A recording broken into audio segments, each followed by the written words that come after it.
Hey, podcast leaders. Welcome to the John Maxwell Leadership Podcast, the podcast that adds value to leaders who multiply value to others.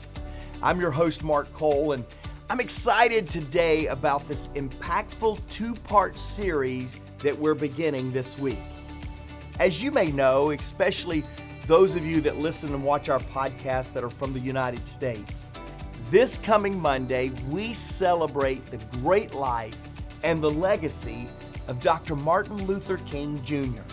So our team decided that we would celebrate Dr. King on this podcast by sharing a lesson that John Maxwell gave several years ago at Ebenezer Baptist Church.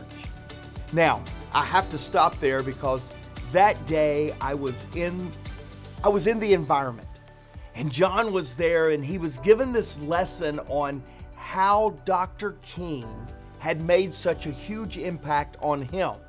Now, I would imagine that you share with me this appreciation of how you have drawn from difficult times in your life from the incredible legacy leader, Dr. King. Now, that particular day, John was honored to have Coretta King, Dr. King's wife, and Bernice King in the talk. They were there. There were several other influential world changers, and John began in this talk to talk about how Dr. King's life was an example of how great leaders create positive change. So today, after John's lesson, I'll be back with my co-host Traci Morrow. We'll dive further into John's lesson and give you some application for your own life and your own leadership.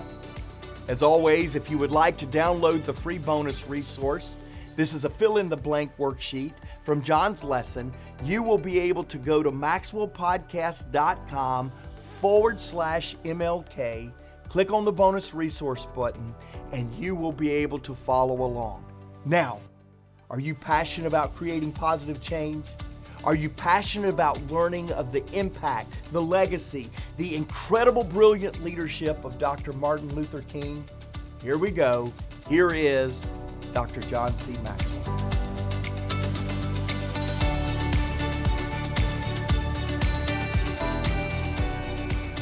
In a moment, I'm going to talk about Dr. Martin Luther King Jr., who I would consider to be, in the last century, the greatest leader in the world.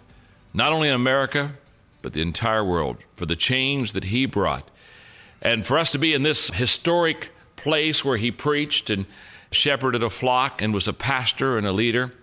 And then we're especially honored to have his wife, Coretta King and Bernice King, here with us. And I want to say one more thing before I launch into this lesson about Dr. King. This year I've had two highlights. In fact, recently somebody came to me and said, John, what have been your highlights this year? And it was so easy for me to tell them what it was because I really have had two highlights.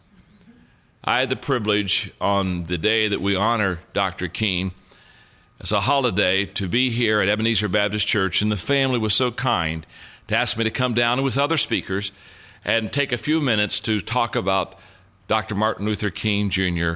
as a leader. It was a highlight. Place was packed out. The service was incredibly inspiring. And just to be able to stand with other people who have been great leaders, people who have stood with courageous stands for what is truly right, to be able to do that and to speak that day was an incredible honor. My first highlight was being able to honor him and spend a little bit of time with the family and the people on his holiday.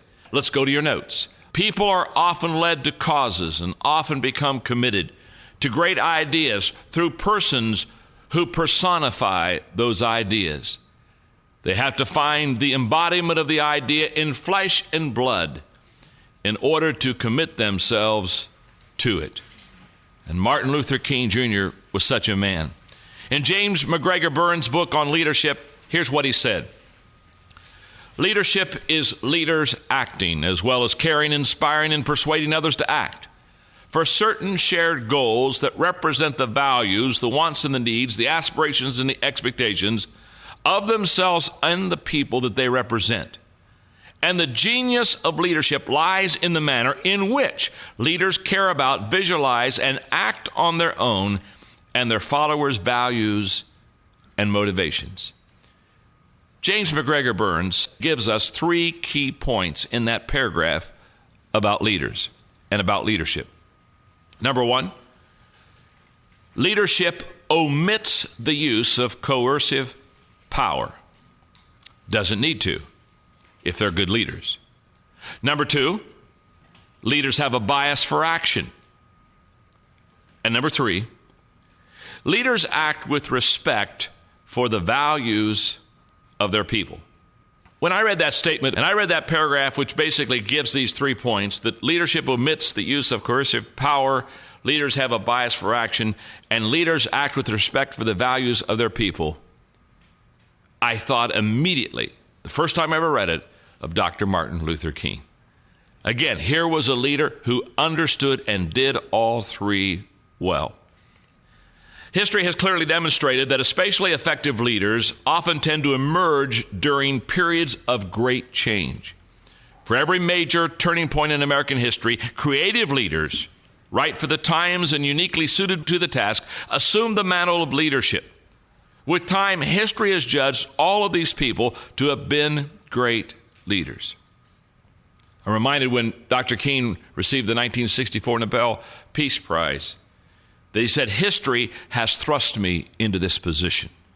Again, it's almost as if there's a higher calling to the great leaders to be at the right time, at the right place, appropriate to lead a nation through a crisis. Let me go on. After completing his college education, Martin Luther King Jr. could have pursued a career that might have been more financially promising than the ministry. He could have stayed in Boston, where living conditions for African Americans were better than those in the South, but he chose to return to Atlanta. I had an opportunity to live in the North because I had 1 or 2 jobs offered, he recalled, but I went back South mainly because I felt that there were great opportunities there to transform the section of the country into something rich. He said, I mean rich in spirit and beautiful. Perhaps Dr. King also went back home because he never got over the racial discrimination that he had experienced, or because he never forgot the injustice of being treated as anything less than a human being. And maybe he went back because of a vow that he made to his mother when still a youngster. You know, he told her, when I get to be a man, I'm going to hit this thing and I'm going to hit it hard. Mother, there is no such thing as one people being better than another. The Lord made all of us equal, and I'm going to see to that. How leaders create positive change. Number 1, the first thing that leaders do to create positive change is listen. Lead by being led. To quote Dr. King in 1958, he said, I neither started the protest nor suggested it. I simply responded to the call of the people for a spokesman. Let me give you the context of that statement. During Martin's second year in Montgomery, an incident occurred on a city bus that effectively ignited the American Civil Rights Movement.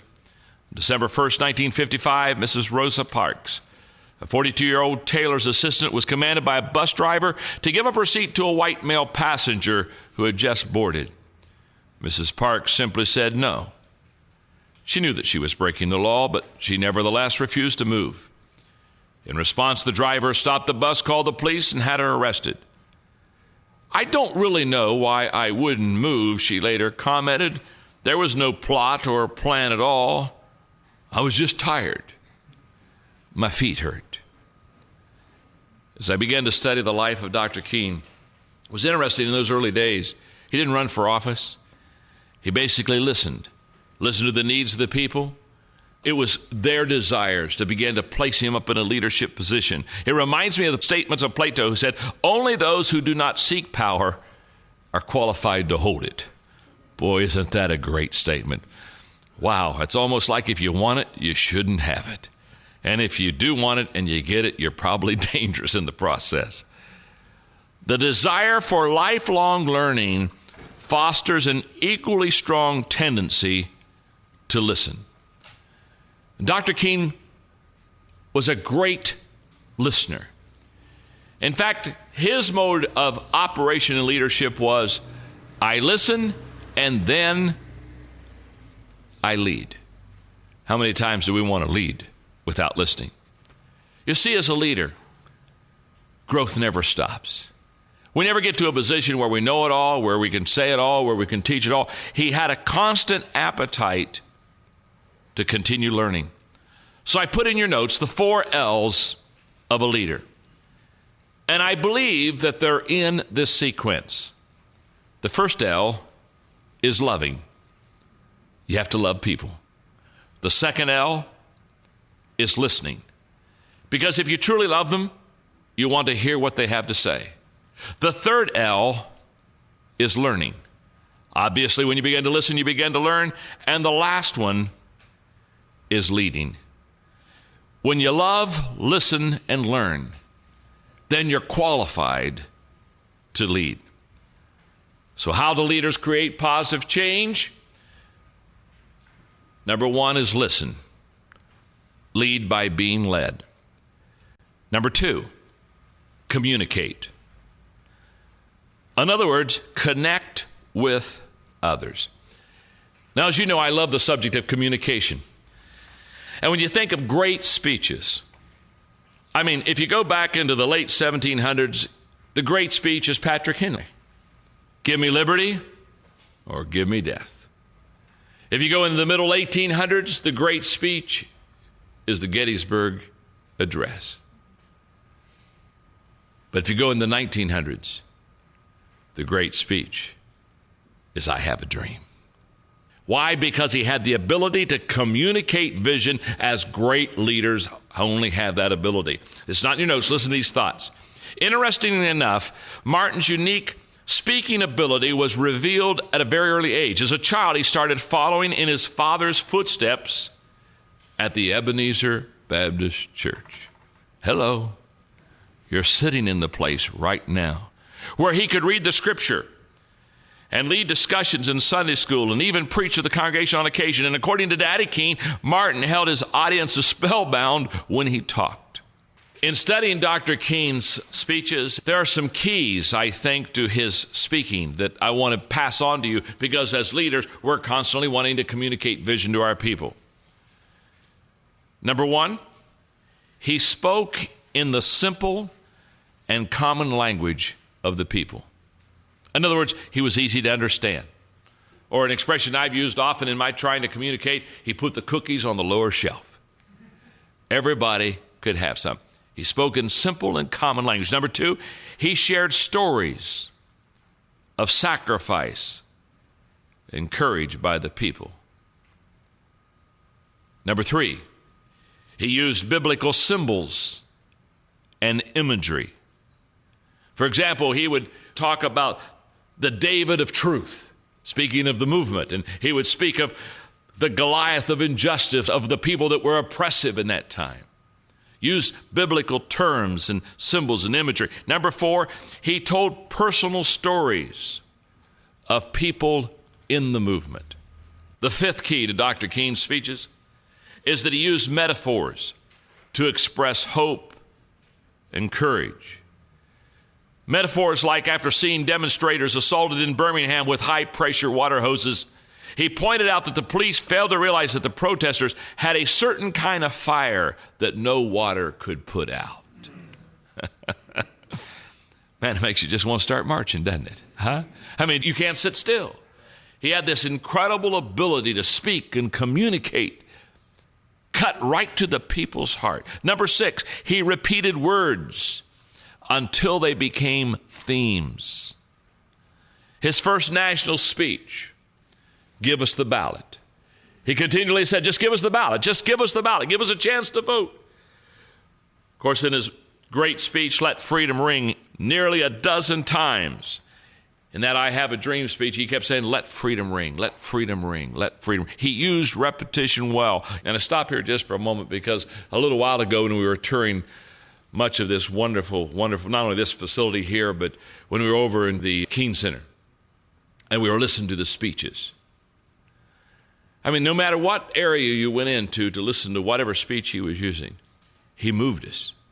And I listen to it and I think he just moves me. He moves my heart. Well, it's a picture of a leader. It's a picture of a leader who has a passion, but it's a picture of a leader who knows where his or her people are. It's a picture of somebody that can articulate and voice what the people deep down inside actually feel.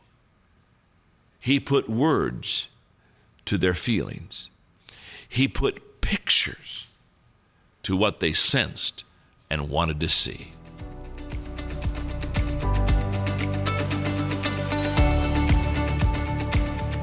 Hey, thank you, John Maxwell. And wow, I'm reminded, Traci, of this quote that Dr. Martin Luther King Jr. said. He said, darkness cannot drive out darkness.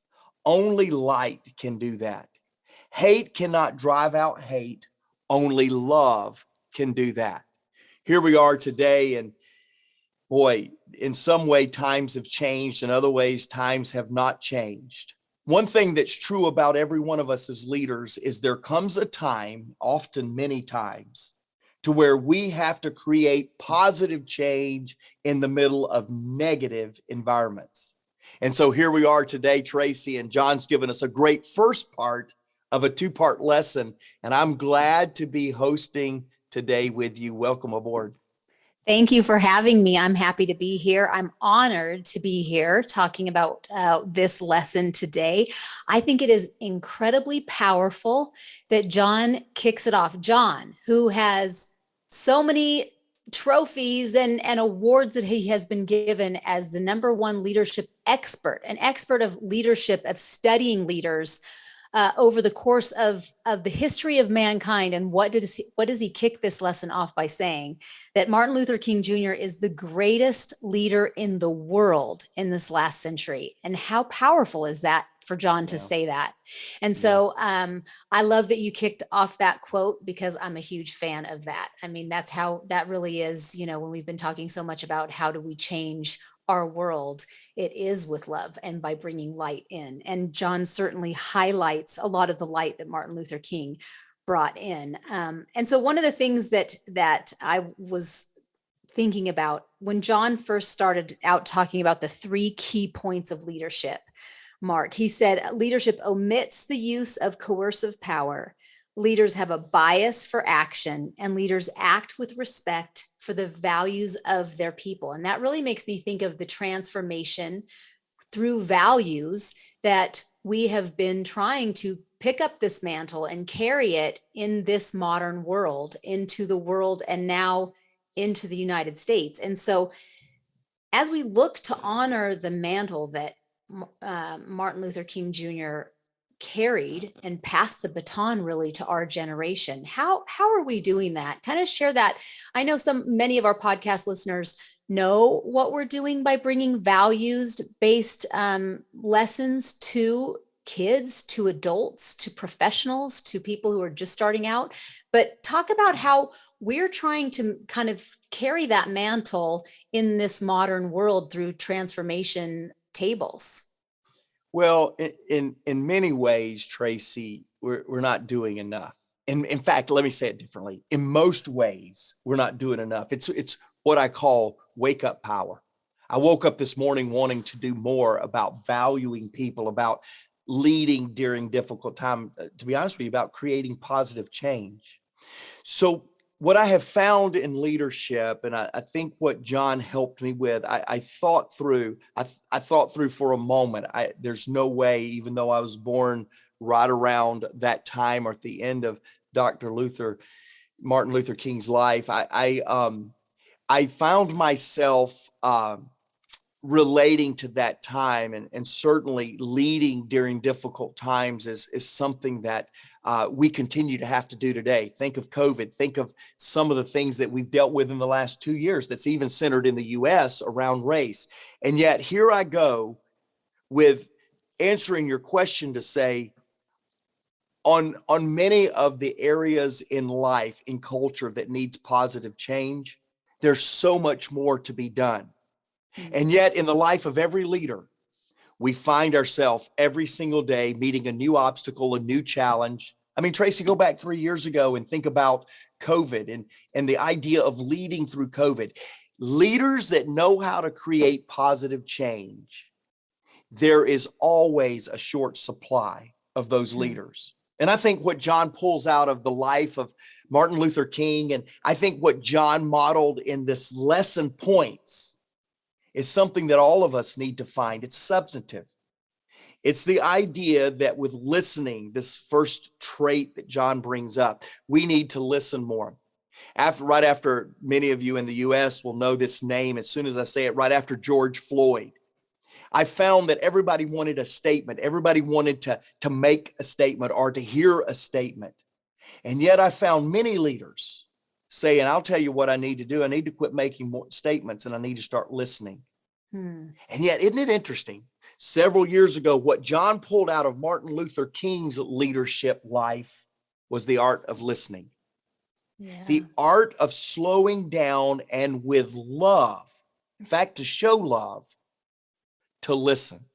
And I think more than remembering something that might have been said, a statement that I would make, Traci, to answer your question, I want people to remember from this podcast more of an action than a statement. And that action is listening. We listen, we love, we learn by creating an environment where those around us, their opinion, their life experience matters. And that's what great leaders that create positive change do. They listen to the point of allowing others to feel like their perspective or their point of view matters. I love how John gave the 4 L's, talking about how Dr. King loved, and from that position of loving, he was listening.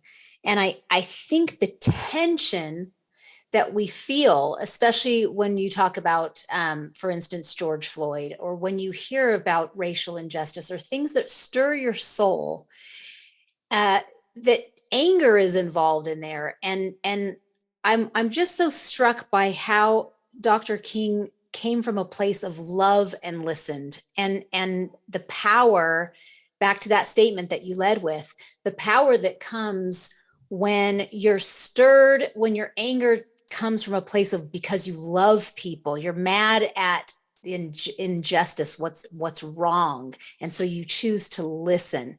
And I love that John really highlighted that, and that you highlighted that when we talk about values. You know, we do these. Go ahead. You know what's funny, Traci? I'm sorry. We're on Zoom today. For those of you that are not watching the podcast on YouTube, which you should, maxwellpodcast.com/YouTube. But if you're listening, Traci, we got a little bit of delay because we're not in studio together on Zoom. And I'm sorry I had to interrupt you. I thought you were rapping right there. But let me say this. It elicits emotion that some it makes angry, or some it makes defiant, or others that it makes sad. John's been saying for the last couple of years, I'm leadership sad.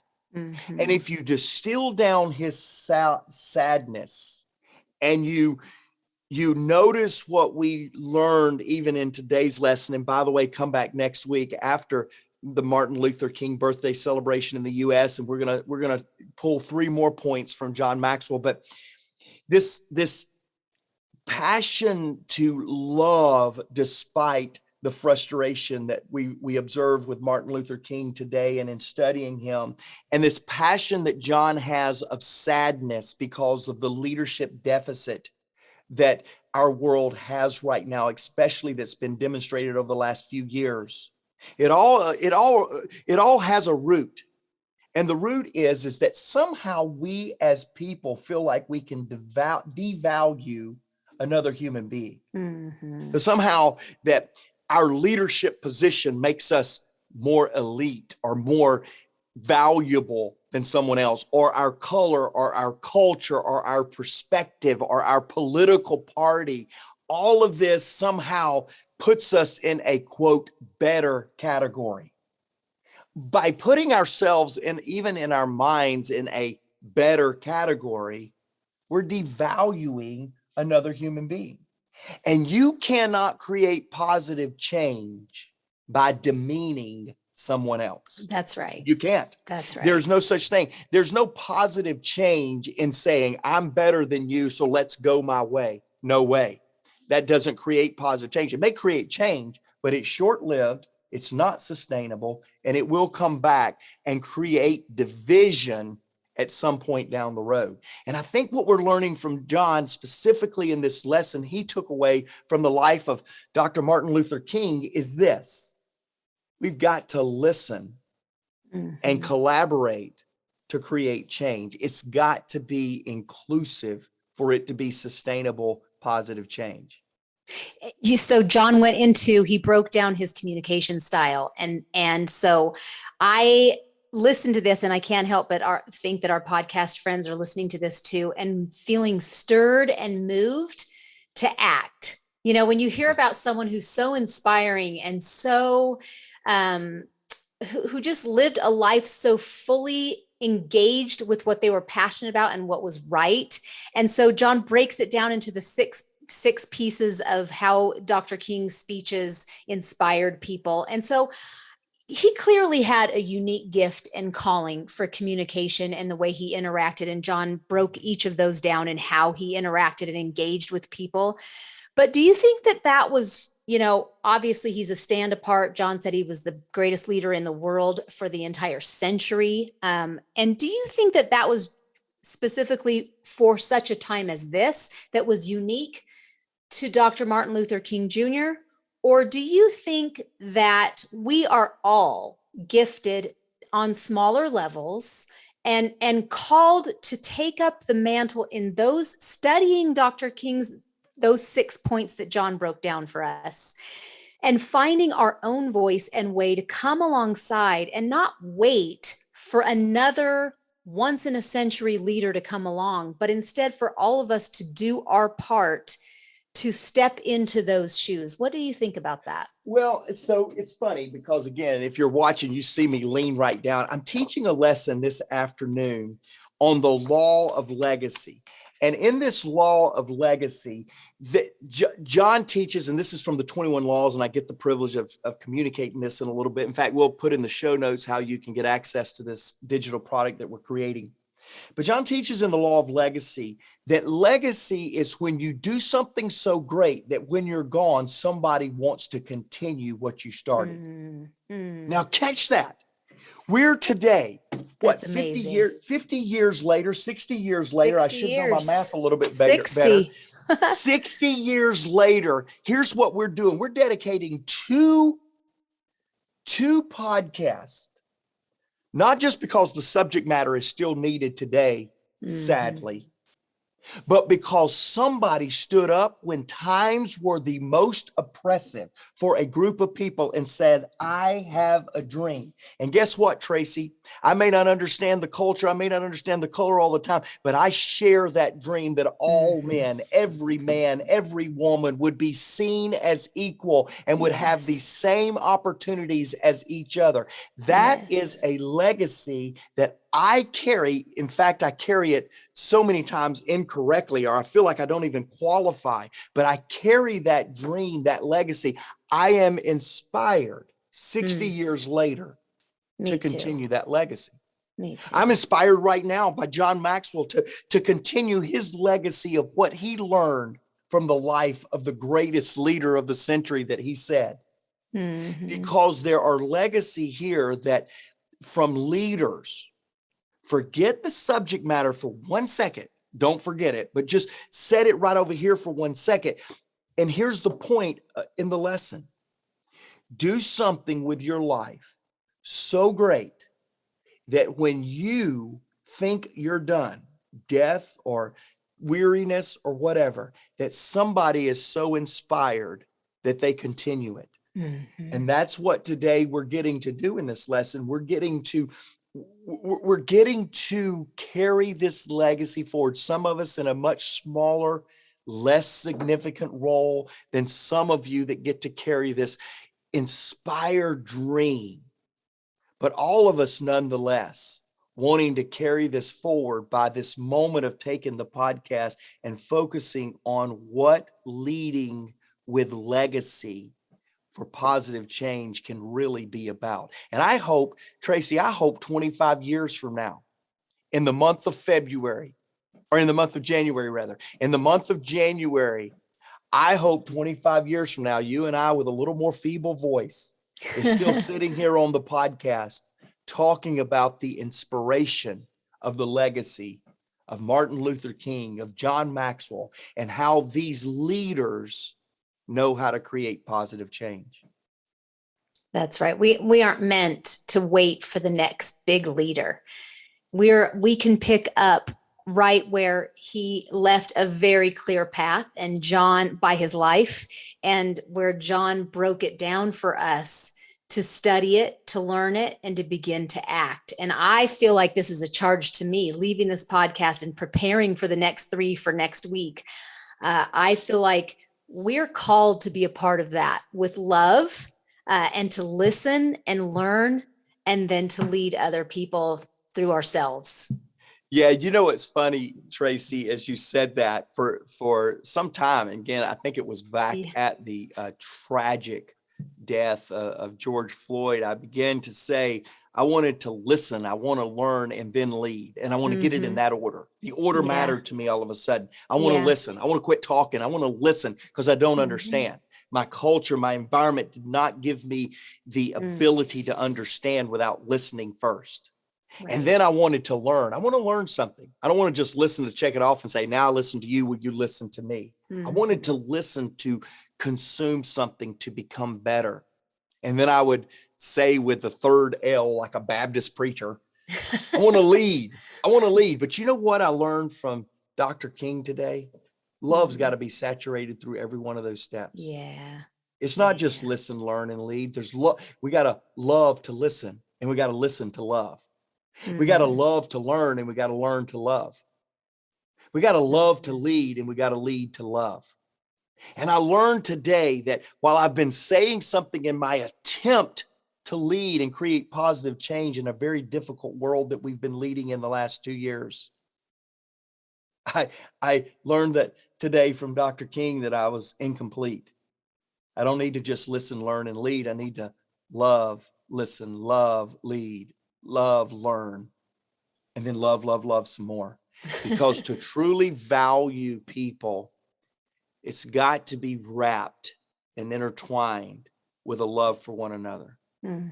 I don't always quote scripture or pull from my foundation of faith in podcasts like this, but before you can ever do to another what you want done to you, you've got to love that person. You got to love your neighbor as yourself. It's got to be wrapped in love. And just so grateful for Dr. Maxwell to introduce to us Dr. King's passion to dream from a place of love. And Traci, you model and emulate this so much with your personal life. We talk about it often. You model it in your leadership of your companies. We talk about that often.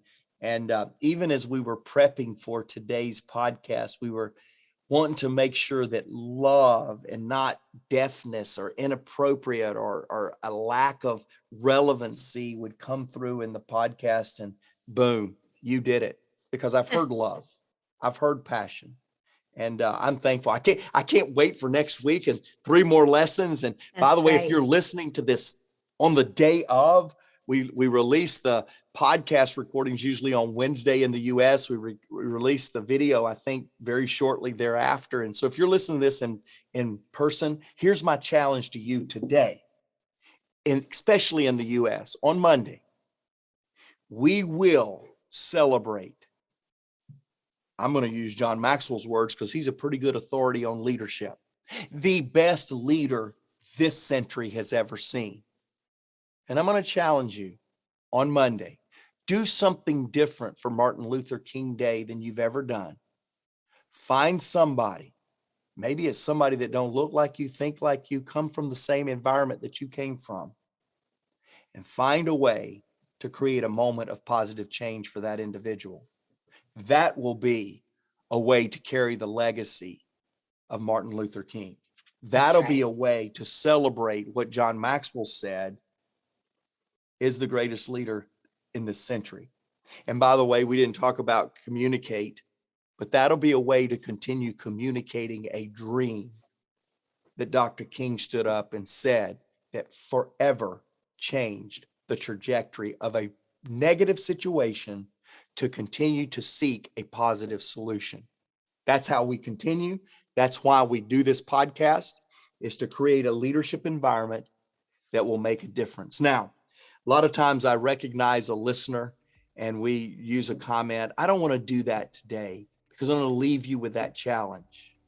Go make a difference. Go create a positive change. And one more action item. Come back next week for part 2 for Creating Positive Change, a lesson on Martin Luther King. Until next time, let's lead. Let's create positive change.